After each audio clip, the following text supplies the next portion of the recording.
Tranquillement, nous sommes là. Neige, nous avons mutuka donc la difficulté toujours pour nous on a musalo ya muli donc eza pas sécurité.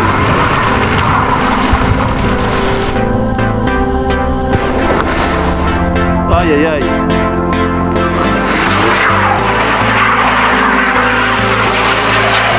Nous sommes là. Nous sommes patinés. What is our call Full Power TV, patron ya Full Power TV.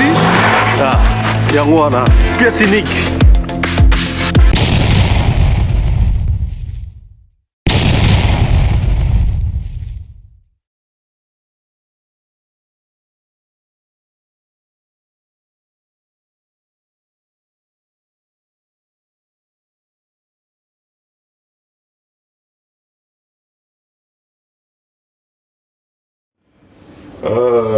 Bonjour mon frère. Bonjour. Ah, comment? Ouais, ça va très bien. Yeah. Ouais. Vraiment, Toza Awa, Bozomona, toujours, Toza Nakati à résidence Nangai, résidence officielle. Donc, il y a Full Power TV One.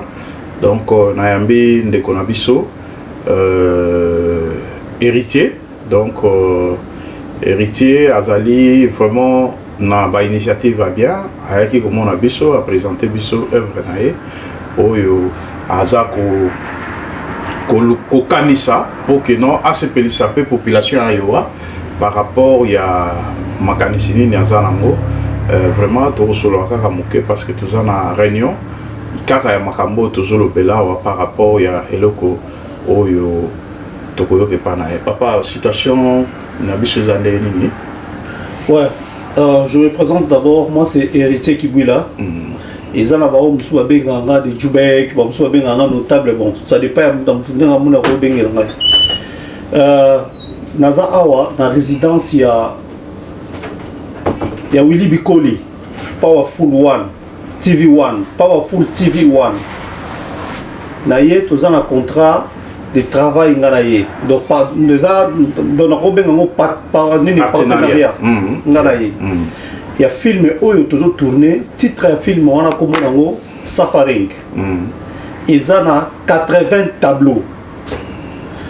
Na titre on a tout ça la film on a ils ont que filmé partenariat autour ça la naie awa ils ont talaka ngana ye ils ont talaka acteur te. Acteur bazana magamna bango à part où ils ont ngana ye tout ça ba administrateur ngana chef force nanga ya chef force na ye. Ngana yaki na idée nanga ya filmer histoire makambutu yé ache matériel na yé montage na yé en plus aza acteur nakati. Donc cela veut dire quoi? Yé aza na 3 actions nakati. Aza na matériel montage, cela veut dire mutu na yé montage en plus aza acteur nakati. Na acteur wana azali na film wana aza nani inspecteur. Nga na ye na histoire nanga do mayele nanga na histoire nanga na kati na ko jouer nanga acteur et acteur principal donc dans deux actions. Yeah, vraiment pour ne pas vous interrompre donc wana eza Ndekonabiso héritier Kibouila donc aza réalisateur na kata film donc idée eza idée na ye donc vraiment toutefois toujours ko solo la par rapport à la clause d'engenini makambo ekotambola donc yango zomona ke toujours pesa plus parole na ye pour mais quand même ko expliquer biso vraiment la réalisation on a pour l'instant étant que réalisateur est-ce que azui déjà contact nyonso na ba batteur contact na ba figurant bato bazakana nini vraiment par rapport à ça tokolo belango mais toutefois toujours le par rapport à l'organisation ndenge nini makambo kotambola ba responsabilité ba attribution ya moko na kati ya film oyo étant que réalisateur ba attribution na yo eza nini na kati ya film wana bon na kati ya film wana ba contact nyonso tout sinazui po contact net ya ndenge yango nazokete omoni awa okozwa caméra te obimika na balabala boye au filmer nde tozala na Afrique quand même ata na Afrique yango basenga quand même autorisation nakendaki na la police nasenga na tourner film la police à Coralville bayebisanga boye balobaki non zela il faut mona chef na biso boss na biso la police boss à la police tokutana na ye apesanga rendez-vous mokonzi à la police tosolola na ye a permetanga que sala na yo filmer na yo tout ça bon nga pona nga na monaki que c'est comme c'est kokaki te na longola yi makolo na nga na kende su tina Johnson Country pardon place où batalaka ba décision il y a country parce que surtout le dit Johnson Country cela veut dire ça Iowa City Coralville North Liberté Natifin na kende na kutana na bango to solola ki ba permettre kinga que sala na kat na ngo wana ba contact musu na zui site au place to sala film wana na zui garage au place to sala film wana na zui place on a loué ba matériel cela veut dire quoi matériel les techniques matériel au logo là ba biema non ba déguisement na zui ba contact place il y a ba déguisement il y a pour ça ko loué biloko wana nyo to wana na zwa kiango na ba omsu na kosomba ndeti kosenga ba tamtam na ba biloko mususu na zwa kiango déjà na kata film wana soki entrée koti pour l'on tout basala rango pour rendement ezala rendement sur le koti to kabolango d'une manière équitable donc cela veut dire tant mbongo koti ezala donc mbongo nanu ya matériel sur donc partie technique mobimba to longoli yango totali soki ezeki na ba chambre so to sombaki peut-être to sombaki mbunda to sombaki lokobo to longoli yango après to longoli mbongo ya katite après to longoli mbongo ya to longoli mbongo ya réalisateur histoire et film acteur principal par après to longoli mbongo ya monteur mbongo ya monter na mbongo ya Willy oyo a joué rôle na kati wana take inspecteur to kaboli yango le reste ya mbongo ekotikala nde sikoyo to bandi ko pesa ba acteur mbongo na bango selon ba rôle o ba jouer actrice principale azana kati toujours azana montana ye baza 2 ya basi plus na 3 ba oyo wana ya basi mutu na mutu azana rôle na ndenga jouer to pesier après ezana bato o ba ko bunda na kati film wana baza pe na ba mbongo na bango après ezoki ta selo bechelon oyo muta jouer ki rôle bazana montana ya ko zo par rapport ya rôle ya jouer ki o ba tikali na suka avant ba dernière bato eza bato baye na ba ayo o sa ndeta ozala au maquillage na kati esthéticien ou bon maquiller acteur na ba décorateur ou bon ça na film après tout tel ba figurant pour figurant au côté le maca net poto au lobby dans le côté après tout tel ba figurant né ezabo vraiment mes chers amis ezali histoire mo kitoko donc to vous appelle quand même moi temps ya ko solo la pona makambo ba histoire donc on a kati ya ba close surtout ezali ninike na kati ya ba close wana donc Full Power TV comme chaîne ou un matériel donc normalement tout bosana qui point à diffusion bon wana to ko tiamote parce que tout qui déjà ba close par rapport il y a 3 éléments donc normalement Full Power TV azalina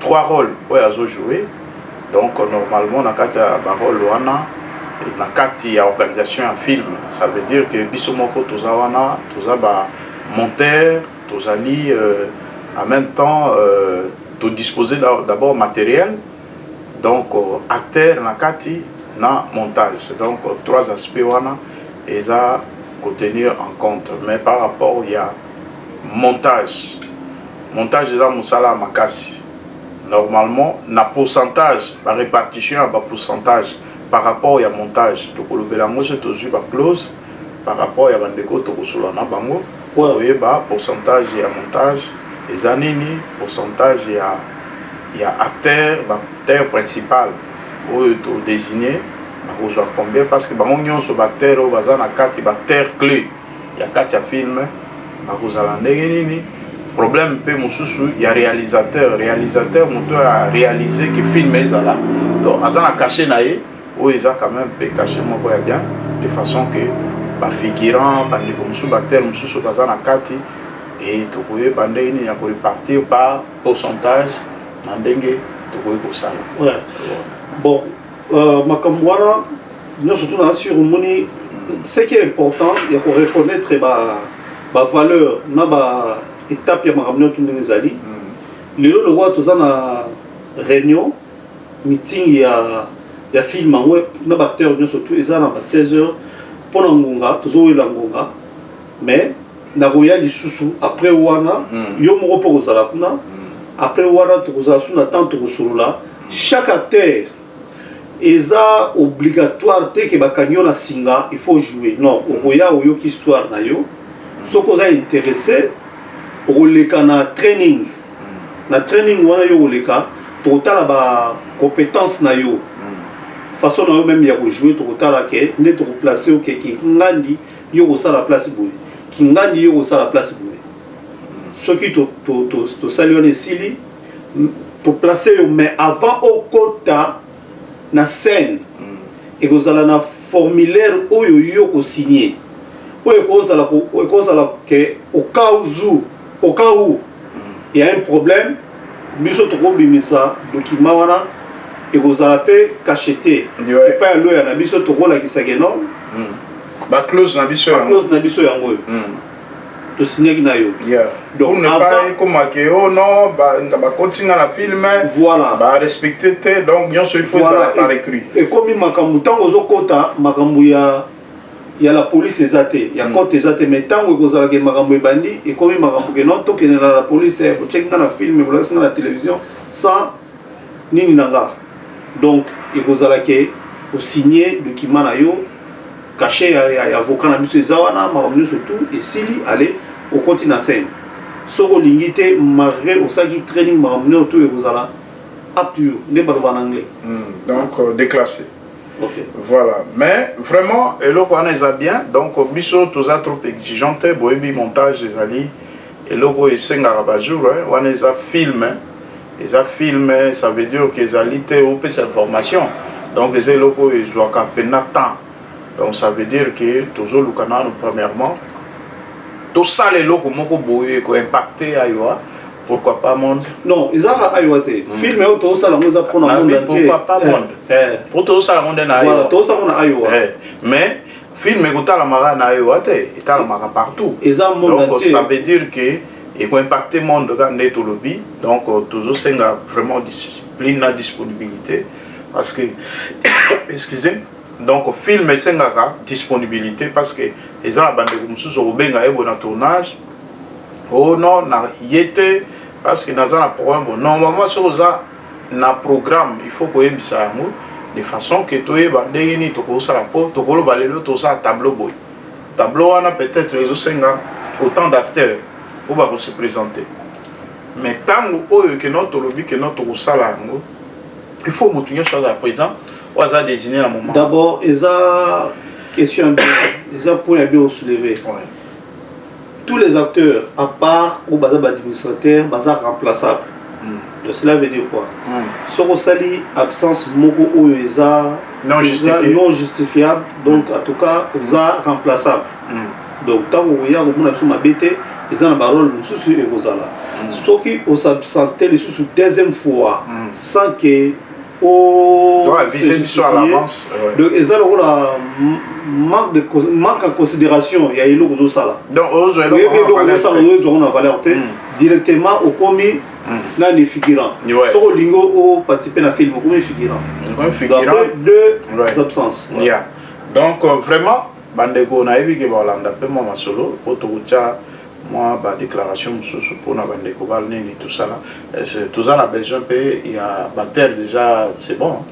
Non bazar a bienvenue oyo alinga ya ofilme eza ebele checker moto mosusu azwi te mosusu a remplacé donc ça veut dire tozoluka baqualité bacompétence de façon que tout ça eloko moko quand même ya bien donc toza na besoin ya bandeko nyonso oyo barivaka cinéma mboka yango yango oyo filme wana États-Unis yango oyo filme wana olobaka swahili olobaka soki munoko nini olobaka oza welcome yaka topekisi moto te donc baoyo bayebi ke aza marié mwana mwasi to mobali avant ya kotujouer filme wana il faut asolola nano na ndako na couple na bango nde bazalaka oza mwasi ozodépendre na mobali na yo solola na mobali na yo avant ya ojouer soki oza mobali solola na mwasi na yo ndenge nini na komonela basi mosusu balingi no alingaka mobali na ye ta mosusu alika na bamédia te alika na batélévision te bosololi so bose mettre d'accord ça va eza te ke si oya déjà banda kosala casting osali casting osali training après baye kointerdire yo non wana esimba te surtout soki osilingi déjà contrat na biso en tout cas wana eoza malamu te okopénaliser biso donc voilà point important donc au film wana eza na Iowa donc to retourner en na ba place ebele et puis eza na ba rôle ebele donc to kosala ngo comme réalité et vous avoir réalité donc na film normalement na ba acteur o union so to recruter donc il faut vraiment to ko pesa bino ma formation oui osala aptitude physique ndenge nini ko osala par rapport ya film makambo nini ko loba donc tous wango pena on dirait ozo sala makambo réellement ndenge oyo mutasalaka na vie na biso ya chaque jour donc voilà un peu mais toutefois yo étant que réalisateur est-ce que il faut prévoir donc on a côté moto yo a comme film parce que yo est na œuvre au moni oui na œuvre non un instant donc il faut azala déjà est-ce qu'azali te Moutazali d'abord on a moko na nazo peso parole donc le problème ezali ke na film normalement yo moko ndenge okoma yango komettre yango na propre de façon que bandeko nyonso oyo bakozala na kati ya film moto na moto ayebi tâche na ye donc ezalaka moto asala barépétition akosala barépétition mo afandi na mwa temps ya calme akosala barépétition de façon que tozwa mosala makasi te non wana tokoma yango déjà na moto aza déjà sina sala déjà babiloko nyonso wana soki bato après training na kotala compétence ya moto na moto na kotala ke yo kojouer place bo nazwi oyo ya yo basilabis na yo napesi yo bandi kotravaille na ndako jour oyo tokobenga tokoyebi soki no travaille après autant de jours tokobenga yo oya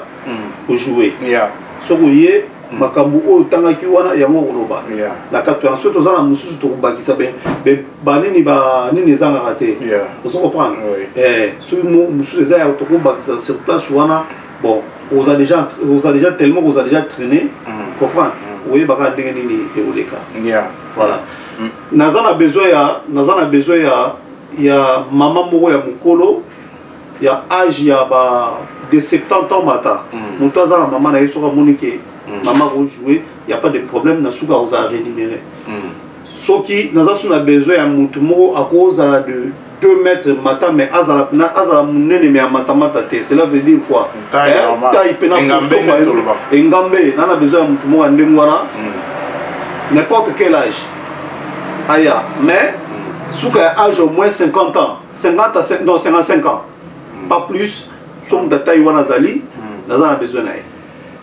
Merci papa. Voilà. Déjà parce que commis déjà dans Soukato qui réunion au bandeko bazoma ba image sous par rapport ya makambo ya tournage na biso pour tout lancer déjà ba travailler ba que non monsieur les non il y a pas de problème voilà to benga un announcement donc ko annoncer quoi ko annoncer ba tout que loko boezali zo salema ba peut-être va confondre na film mais moi le bosso na ça là comme on a une signature de douleur tout ça qui en mais tout comme c'est qu'on a souka te contenu ya mutu to banaki ko sala na ye tellement que atika biso et ça qui n'a pas si pour continuer le wana papa Oscar azaki ngambe hein donc abandai ko répondre à critère répondre na critère oyo to na sala na ye mutu ndonga na banaki ko senga bon tant à Koufi na mona ina continuer film na à chaque fois na yeso na continuer on se commis place na ye et ça la passe mais mi se bana okila et bana okita quoi donc na mona mona ça ngate yango siko to sali deuxième film na ngodo to kende na ngombala moko donc kala mingi te na bisu ye kozala sukuma OK bon d'accord ngana libéré comme ça yo ko sala makam nao to kuta réunion 16h pile 16h pile merci bye à tout à l'heure ngana rapide na benga ngo chipa popo la kina ngo taizoni so na ina wana plus les bien vraiment wana réalisateur donc Aoutina faut pas au TV maintenant Azo Kende donc voilà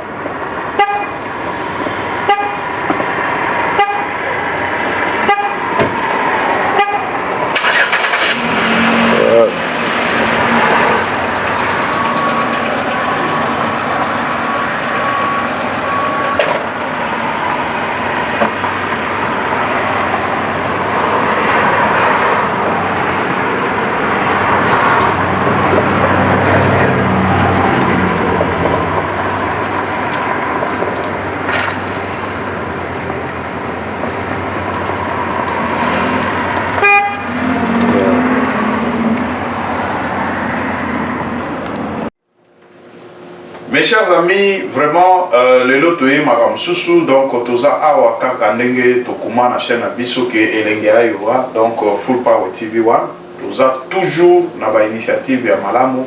En tout cas, na minute yo toza na ndeko na biso oyo azali vraiment réalisateur ya projet moko ya makasi oyo tozo sa na Iowa. Vraiment, tokosola na ye apesa biso quand même un briefing par rapport à la situation de les amis. Vraiment, papa, au et puis programme en justement pour tous avoir idée. Il y a film Ndegeni Nezali, Makamni Nekoleka, ainsi de suite, au concevoir à Ndegeni Nival. Ouais, bon, on préférait d'expliquer film Ndegeni Nezali, d'expliquer film Ndegeni Nezali programme. Vous pouvez expliquer film Ndegeni Ozala pour ce programme. Donc tous les deux ça bien. Film sont expliqué aux membres. Bon, expliquez programme alors. Programme film on les amis. Les autres qui na meeting il y a acteur. Bon, malheureusement meeting. Tous allés na meeting il y a acteur. Malheureusement biso ba congolais tous na maladie moko oyo. Ba ko chaque heure to kutana 16h. Pour na ba 16h 18h 20h. Batumusu baye, batumusu baraka, batumusu bakei, batumusu baye, batumusu bon a évité ce royal ngomani. Pour la bon 16h peut-être 20h a évité. Film les autres dans un meeting, il y a qui ezalaki batbaya to beta histoire.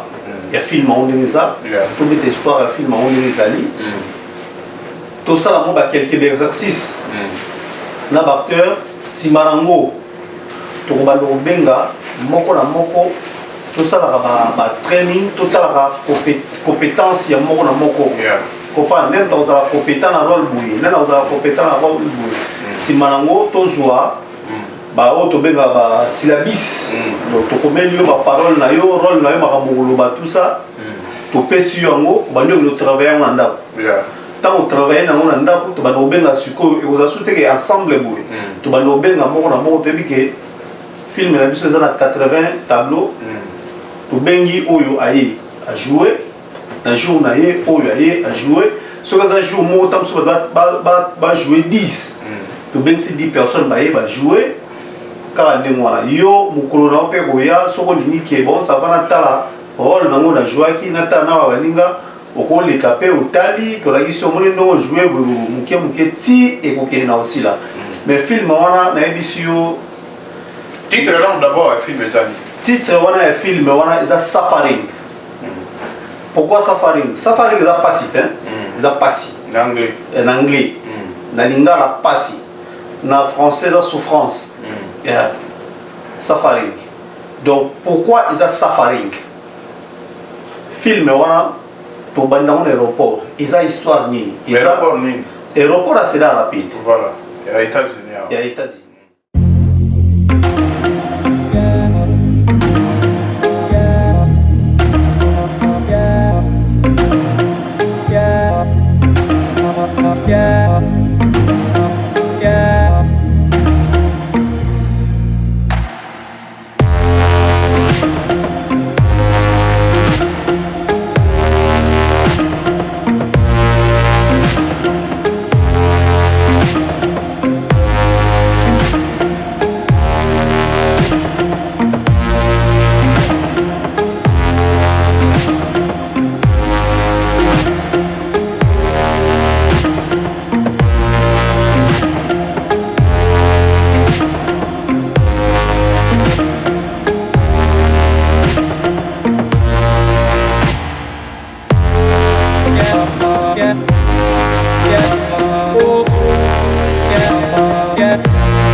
yeah.